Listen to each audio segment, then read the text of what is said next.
choix. Donc, l'idée, c'était de vous présenter cela. Je partage maintenant l'écran et je commence par un petit tableau qu'utilise souvent. Est-ce qu'on le voit, ce petit tableau? On voit, oui, oui. Parfait, parfait. Alors, c'est un petit tableau d'aide à la détermination de la résidence habituelle. Alors, il y a deux états, l'état A et l'état B. Alors, les indices spatiaux, c'est un peu complexe, mais dans l'ordre, le lieu du centre de vie familial, le lieu d'exercice de la profession, le lieu du centre de la vie sociale, c'est important aussi, la situation géographique des biens immobiliers, la résidence principale, la résidence secondaire, les immeubles de rapport, la situation géographique des biens mobiliers cette fois-ci, donc des liquidités, les banques, la banque, les banques, le nombre de comptes. Donc, il faut bien que vous compreniez que quelquefois, je sais qu'on a souvent le cas avec des personnes qui ont fait leur alia et qui conservent un compte en banque pour recevoir leur retraite et qui après effectuent des virements. Mais quel est l'intérêt de conserver le compte en banque en France? Donc, c'est plein de petits sujets comme ça qui font qu'on a des difficultés, ou en tout cas, Georges David a des difficultés pour prouver la résidence israélienne parce que ce sont toute une série d'indices. Et je ne parle pas des cartes vitales que nous conservons tous pour éventuellement se faire soigner. Donc, les banques et le nombre de comptes détenus dans le pays A et dans le pays B, les parts sociales, les parts de société.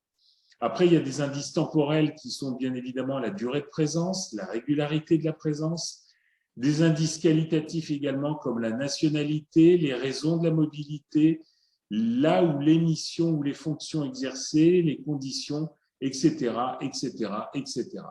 Donc, je referme la parenthèse, mais vous comprenez que c'est plus compliqué que de simplement faire son alia avec l'agence juive et effectivement obtenir un passeport que j'ai aujourd'hui, mais fondamentalement, à aujourd'hui, mon patrimoine et mon activité sont principalement en France. Donc, je suis toujours, bien qu'ayant la nationalité israélienne, je suis toujours résident fiscal français.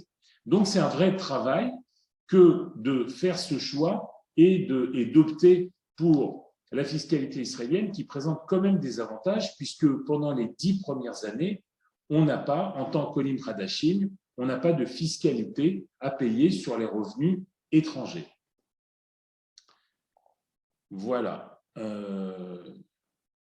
Voilà, donc pour détenir de l'immobilier locatif nu ou une résidence principale en France, pour un non-résident, voilà le sujet de notre réunion d'aujourd'hui. Alors, les avantages. Détenir un bien locatif en France présente effectivement un revenu récurrent et relativement stable, et surtout, d'après moi, un attachement particulier à ce bien, ce que je conçois et que je respecte tout à fait. Par contre, il y a quelques inconvénients.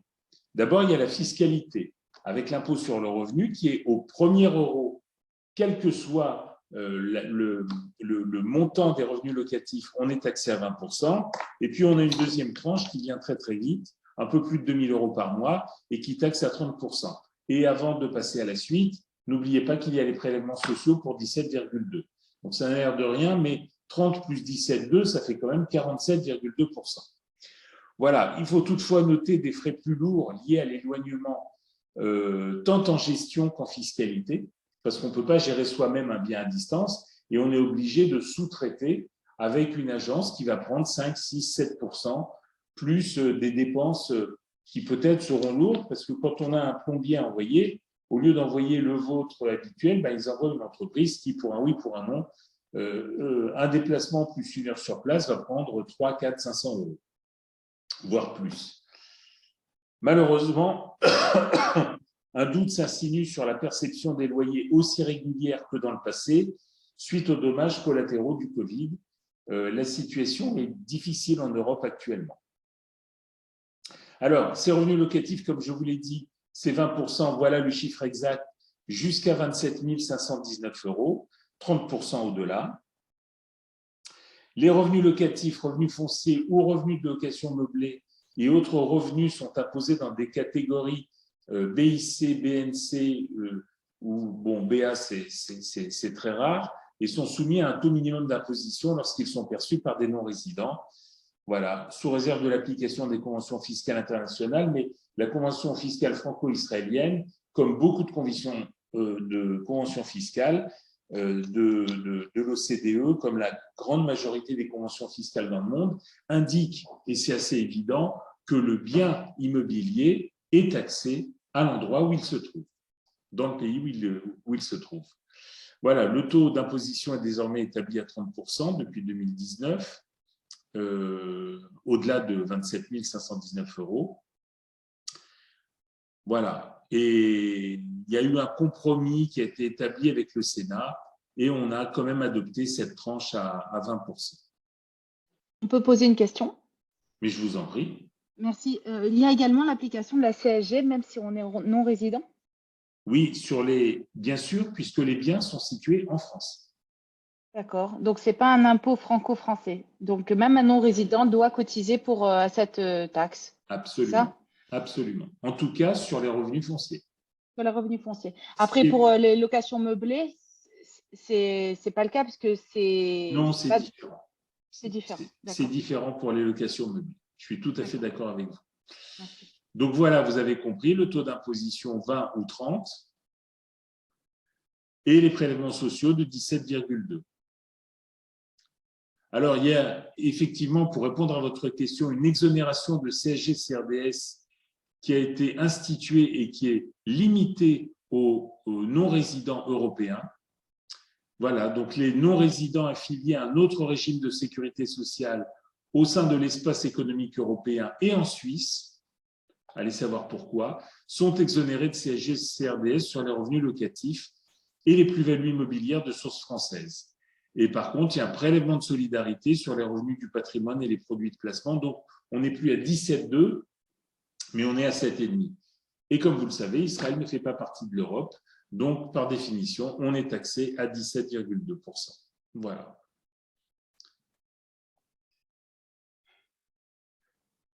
Alors, il y a également l'impôt sur la fortune immobilière qui, effectivement, rentre en ligne de compte au-delà de 1 300 000 €. Alors, c'est vrai que quand on détient des biens immobiliers, ce n'est pas forcément supérieur à 1 300 000 €, mais quand c'est en région parisienne, ça va très, très vite. Il y a toujours la fiscalité et le régime des plus-values des particuliers qui s'appliquent de manière exactement symétrique et équivalente, qu'on soit résident ou non résident, avec quelques petits avantages pour les non-résidents, on va en parler. Il y a pour les non-résidents un abattement de 150 000 € par personne, donc pour un couple, ça pourrait représenter 300 000 € en cas de vente d'un bien immobilier dans les 10 ans de l'ALIA.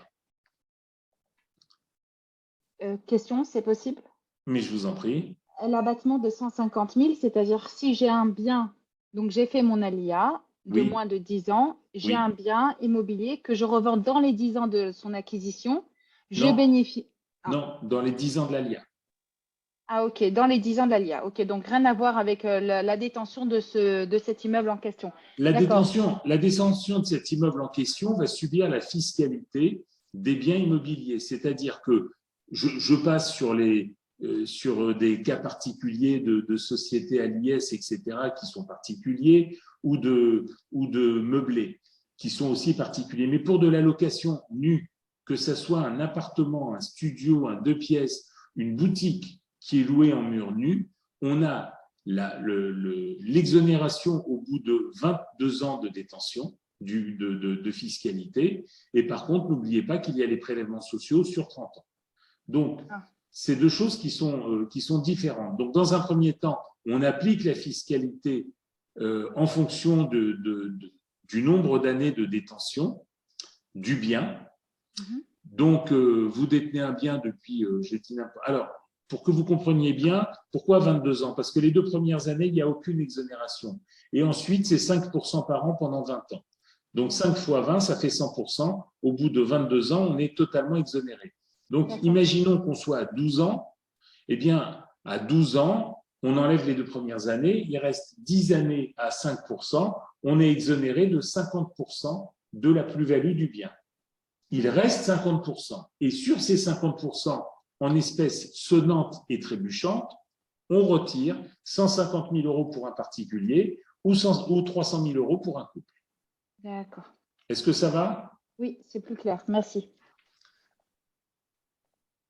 Bon, pour en bénéficier, certaines conditions doivent être remplies, voilà, dont celle d'un délai de 5 ans entre le départ de France et la date de cession. Voilà. Et l'article 43 de la loi de finances pour 2019 a heureusement rallongé ce délai à 10 ans.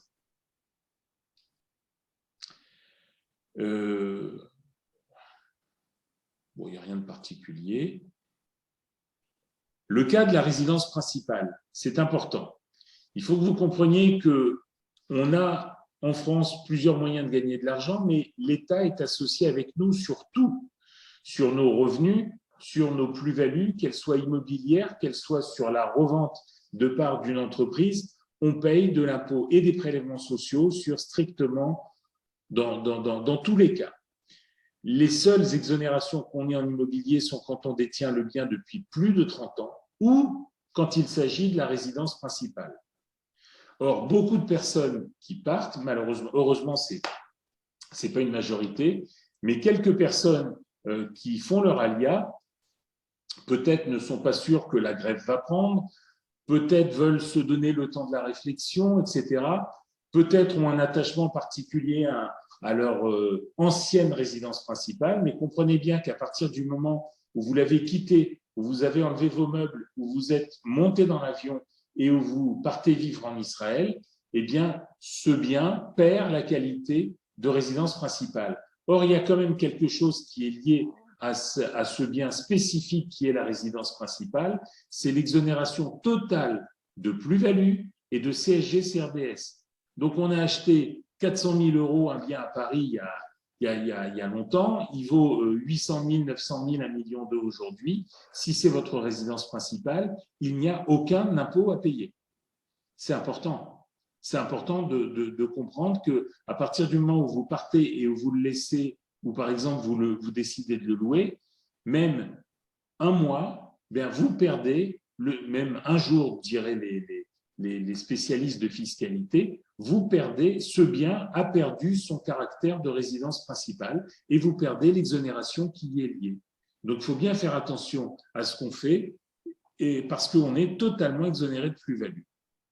Alors, il y a une petite tolérance qu'il faut comprendre, c'est que si le bien immobilier est mis en vente mais qu'on ne l'a pas vendu au moment de son départ, on a une tolérance, mais ça n'est qu'une tolérance jusqu'au 31 décembre de l'année qui suit l'alia.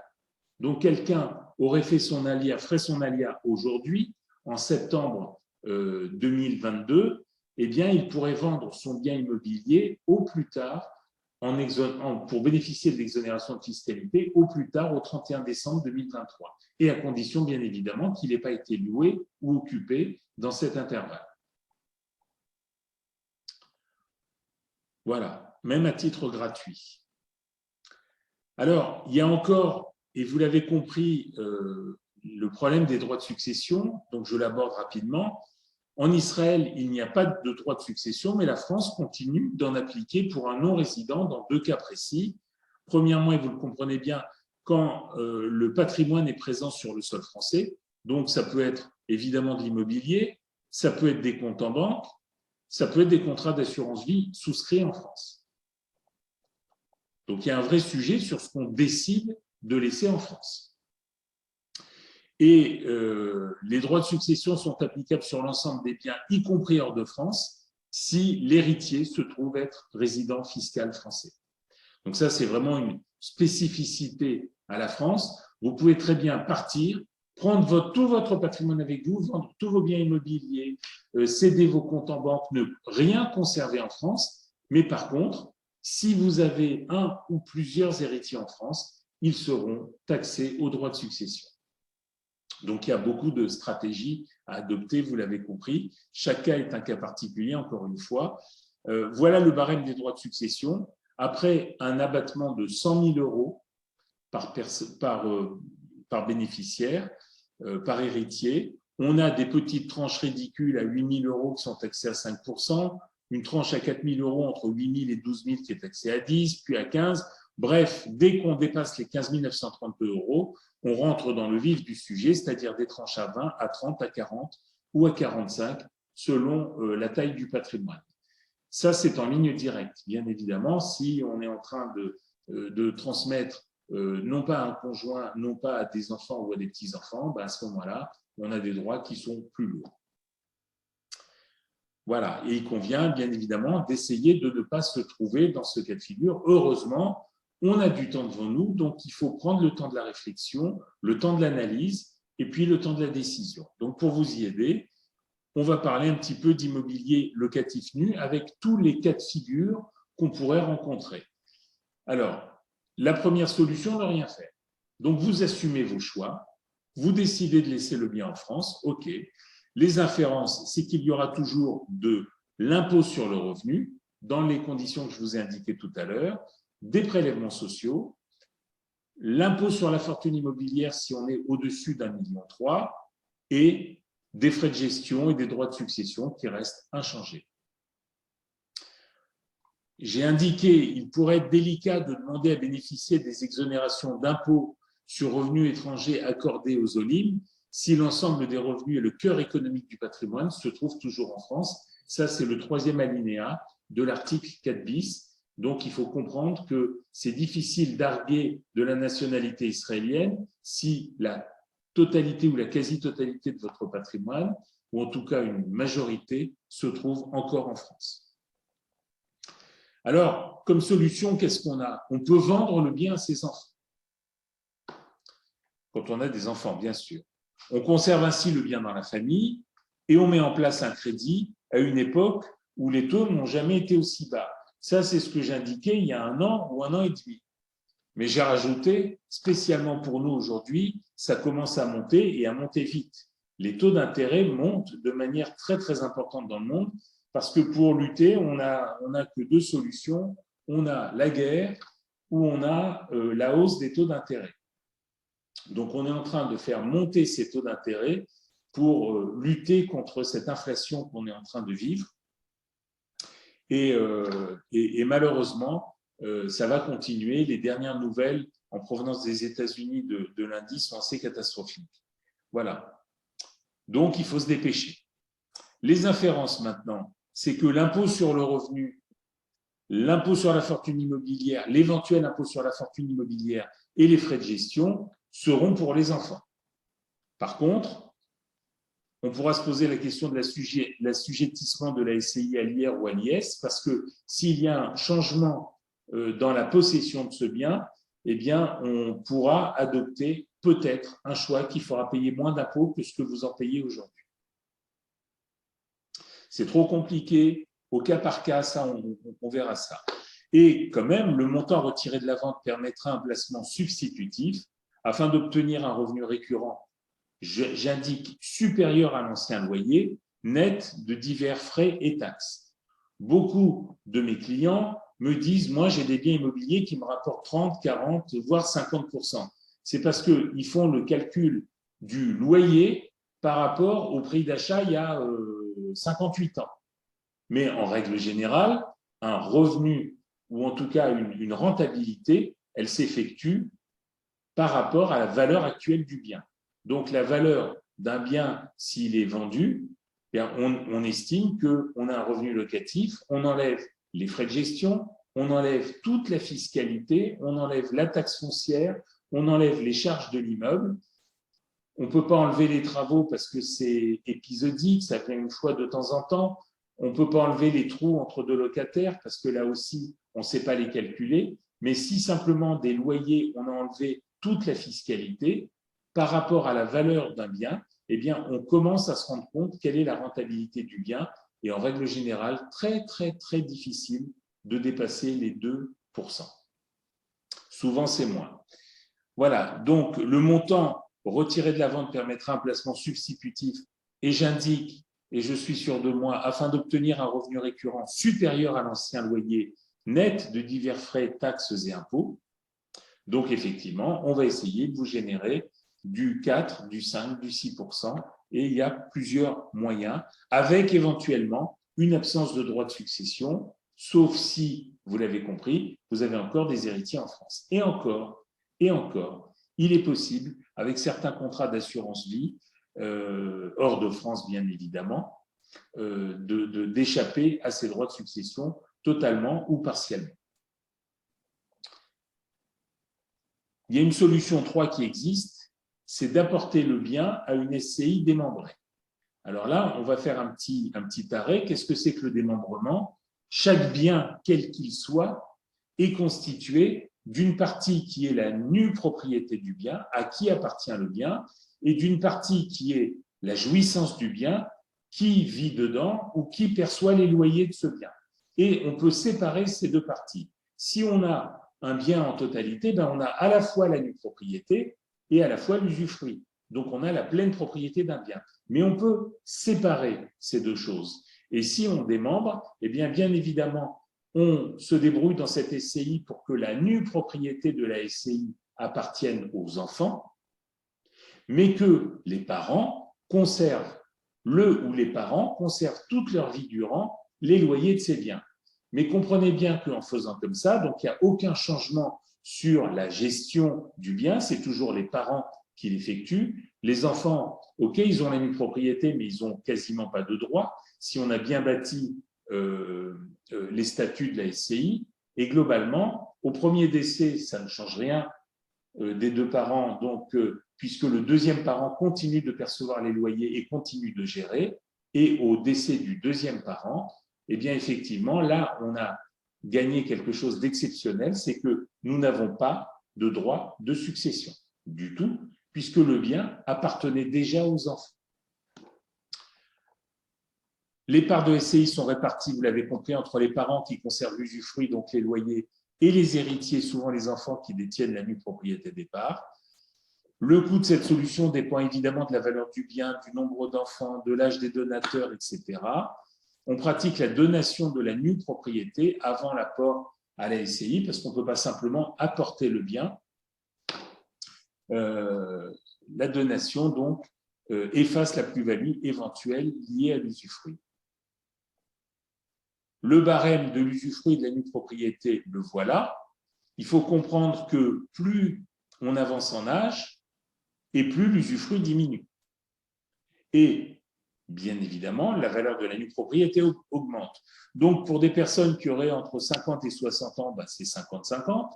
Entre 61 et 71 ans, 70 ans et 364 jours, eh bien, la valeur de l'usufruit vaut 40% et la valeur de la nue propriété vaut 60%.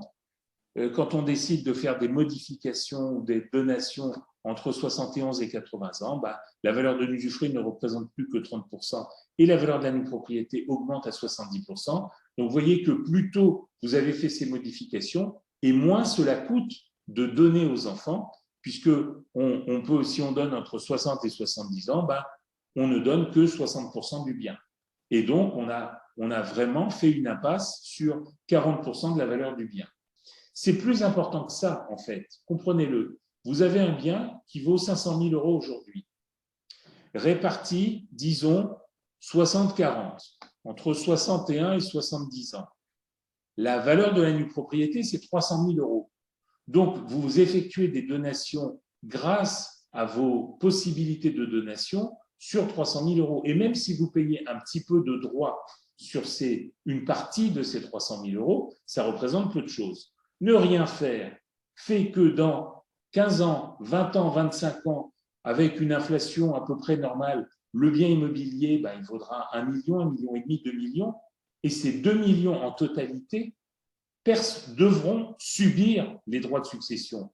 Donc, en donnant sur des valeurs actuelles, on bloque le mécanisme. Si on considère, mais je pense que c'est à peu près normal sur des longues périodes, que l'immobilier a tendance à monter. On l'a vécu en France, ça va peut-être s'arrêter avec les taux d'intérêt qui montent, mais en Israël, ça continue de monter.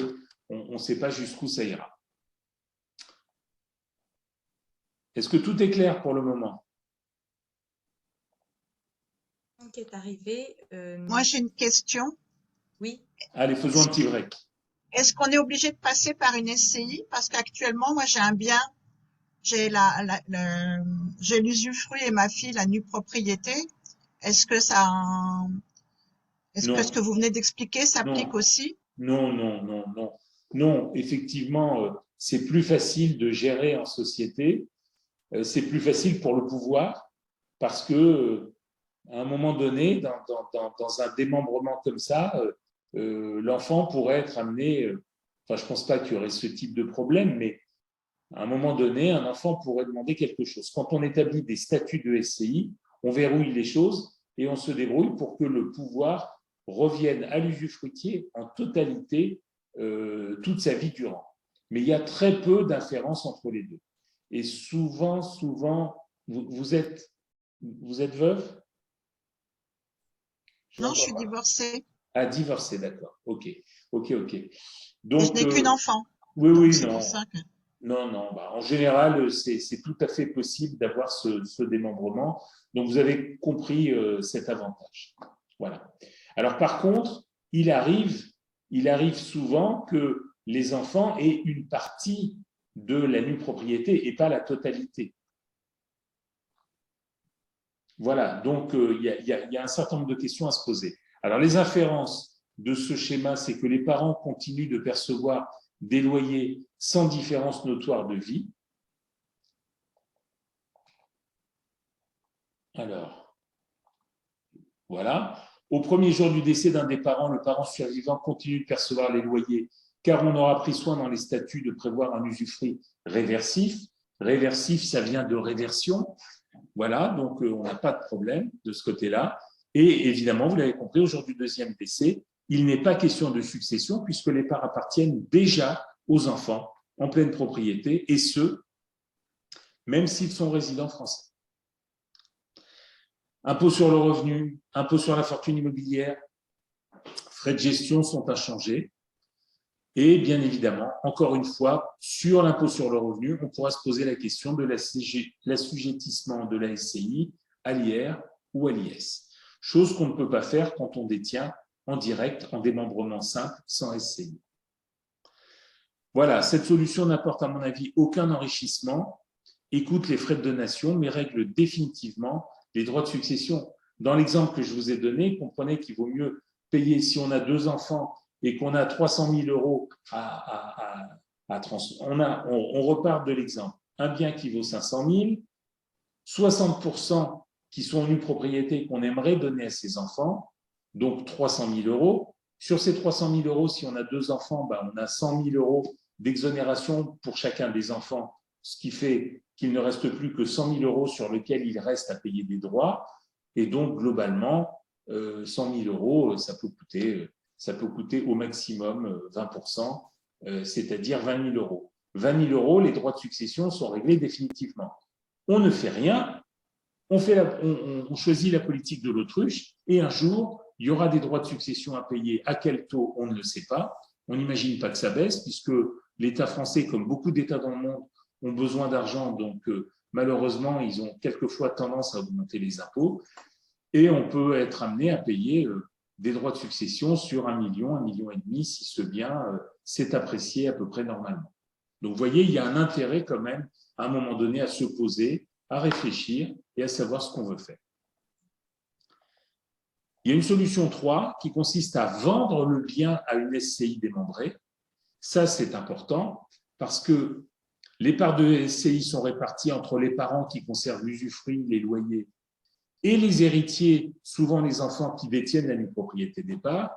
Mais là, le coût est limité aux droits d'enregistrement d'acquisition du bien par la SCI, ainsi que les éventuels impôts de plus-value, sauf détention du bien depuis plus de 22 ans pour l'impôt, et les prélèvements sociaux, sauf détention du bien depuis 30 ans, sauf cas particulier de la résidence principale, vous l'avez compris. Alors, que se passe-t-il dans ce cas-là? Les inférences, c'est que les parents vont récupérer les loyers au terme du long crédit mis en place pour acquérir les biens dans la SCI. Donc, effectivement, on a vendu le bien. Il est évident que les loyers, ou en tout cas vont payer tout ou partie du crédit qui aura été mis en place. Donc, les parents perdent le bénéfice de loyers qui étaient à l'époque extrêmement soumis à un impôt sur le revenu qui était assez lourd et à des prélèvements sociaux lourds, puisque cette fois-ci, on s'est endetté. Au jour du premier décès d'un des parents, le parent survivant continue de percevoir les loyers, rien n'a changé, car on aura pris le soin dans les statuts de prévoir un usufruit réversif. Au deuxième décès, pas question de droit de succession, puisqu'on est dans le cas précédent. Mais la différence, alors, IR, IFI, frais de gestion sont inchangés, mais absence de droit de succession sur le bien, quel que soit le lieu de résidence des héritiers. Pour autant, il ne faut pas oublier que les parents ont perdu les loyers qui étaient fortement taxés. Par contre, ils ont vendu, et le montant retiré de la vente permettra un placement substitutif afin d'obtenir un revenu récurrent supérieur. Autrement, à quoi ça servirait qu'on fasse tout ça? À l'ancien loyer net de divers frais et taxes. Absence de droit de succession sur le placement, si on arrive à placer ce dernier hors de France ou en assurance vie au Luxembourg, si on a des héritiers qui habitent encore en France. La solution 4, il ne faut pas la négliger, c'est vendre le bien dès que possible à un tiers. On n'est pas obligé, ad vitam aeternam, de conserver la totalité de ses biens. Donc, il y a un vrai bilan patrimonial qui doit être fait, précisément avec les revenus locatifs que vous tirez d'un bien, avec la valeur supposée de ce bien aujourd'hui. Et effectivement, si c'est une bonne rentabilité, si c'est un bon emplacement, s'il y a un attachement sentimental à ce bien qui fait qu'il doit absolument rester dans la famille, on adoptera probablement une des solutions évoquées ci-dessus, mais il y a des biens dont on pourrait se séparer tout simplement et qu'on pourrait vendre à un tiers. Donc dans ces cas-là, absence d'impôt sur le revenu, absence d'IFI, c'est plus pour nous, et les solutions de placement substitutif permettront d'avoir régulièrement un revenu locatif de meilleure qualité que ce qu'on avait jusqu'à présent. Et si on se débrouille bien, absence de droit de succession. Parce que pourquoi y aurait-il des droits de succession si l'argent qu'on a retiré de la vente d'un bien situé en France est maintenant rapatrié vers un autre pays? Donc, il faut bien comprendre la situation. Vous vivez à l'étranger, vous travaillez ou vous êtes retraité à l'étranger, votre argent est à l'étranger. En quoi la France aurait-elle des droits sur des droits de succession au moment du décès? Voilà. Donc, c'est un choix déterminé à un moment donné que de dire « je veux ad vitam aeternam conserver mon bien en France ». Voilà, donc les solutions. Si on a des héritiers dont on estime qu'ils seront présents en France au moment du décès, seul le contrat d'assurance vie ou le contrat de capitalisation démembré luxembourgeois permet d'échapper aux droits de succession avec des droits de transmission souvent proches de zéro. Et si l'ensemble des héritiers présomptifs est hors de France, ou si on souhaite des revenus réguliers, alors on peut adopter aussi une SCPI étrangère. Si on adore l'immobilier, eh bien on peut très bien avoir de l'immobilier qui est situé hors de France, et auquel cas on n'aura plus de frais de gestion. Il y a pas mal d'éléments qui seront associés à cette SCPI, et surtout il n'y aura plus de prélèvements sociaux. La France ne peut pas demander à un non-résident de payer des prélèvements sociaux sur un placement situé en Israël ou en Angleterre ou en Allemagne ou en Espagne ou au Portugal. Voilà. Donc, si les biens sont situés hors de France, disons en Europe, il n'y a plus d'impôt en France et l'impôt est limité à ce qu'on paye dans le pays où se situerait ce bien, et surtout, il n'y a plus de prélèvements sociaux de 17,2%. L'impôt, évidemment, est réglé à la source dans le pays où se situe le bien. En Europe, à l'exception de la France, le taux moyen est de 20%. 20% plafonné à 20%. Donc, que ce soit qu'on retire 10 000 euros de revenus locatifs par an ou 120 000 euros de revenus locatifs par an, on paye 20%, point final. Absence d'impôt sur la fortune immobilière si le bien n'est plus en France. Absence de droit de succession, sauf si, vous l'avez compris, les héritiers sont en France. Et pour les olim en Israël, absence d'impôt en Israël, On reçoit donc un revenu net sur son compte en banque. Alors, je tiens à dire, pour le cas de l'immobilier et de l'immobilier spécifique qui est situé hors de France et hors d'Israël, qu'il n'y aura pas, même après les 10 ans de l'Ipradachim, d'impôt à payer en Israël, parce que l'impôt à payer en Israël, souvent, c'est un forfait de 10%. Et si vous avez payé un impôt à l'étranger de l'ordre de 15, 16, 18 ou 20% en Europe, il n'y aura pas d'impôt supplémentaire à payer en Israël, puisque l'impôt en Israël est inférieur à l'impôt que vous avez déjà acquitté.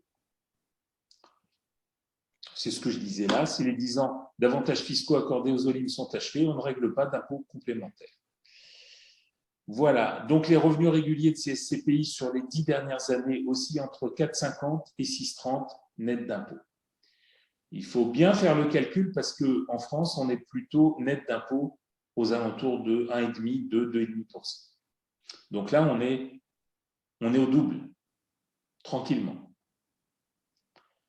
Voilà, et bien évidemment, on ne va pas choisir des biens qui, de temps en temps, vont être vides, dans lesquels on va faire des travaux périodiquement parce qu'on a une personne qui est divorcée, donc ils s'en vont, ou un étudiant qui s'est trouvé une chérie et donc le bien est trop petit maintenant, donc il s'en va aussi. Là, on est surtout sur des biens de grande qualité avec des sièges sociaux de société, avec des centres commerciaux, avec des sociétés solides, très solides même, avec des baux de 12-15 ans. Donc, on a une régularité et une périodicité de ces revenus, mais surtout sans avoir les soucis des biens qui sont loués à des particuliers, où de temps en temps, on vous dit qu'il y a une chaudière à changer ou qu'il y a un problème de fenêtre, etc., etc. Là, en l'occurrence, quand il s'agit de biens commerciaux, comprenez que tous les travaux doivent être payés par la société. Donc, nous, on a juste à encaisser un loyer, payer un impôt à l'étranger qui est réalisé par la société vers laquelle vous êtes dirigé pour gérer ces biens. Et donc, globalement, après votre investissement, vous recevez mensuellement ou trimestriellement, selon les SCPI qui sont choisis, des revenus locatifs. J'arrive au terme. Donc, après, on pourra poser des questions. Excusez-moi. Oui, dans quelques minutes. C'est à la fin. D'accord. Vraiment dans quelques minutes. Je termine. Avec une SCPI, il n'y a pas de visite, il n'y a pas de recherche de locataires, il n'y a pas de travaux. Enfin, il y a des travaux, mais ce n'est pas à nous à les assumer. Aucun souci de gestion. Les revenus sont virés net d'impôts sur le compte en banque.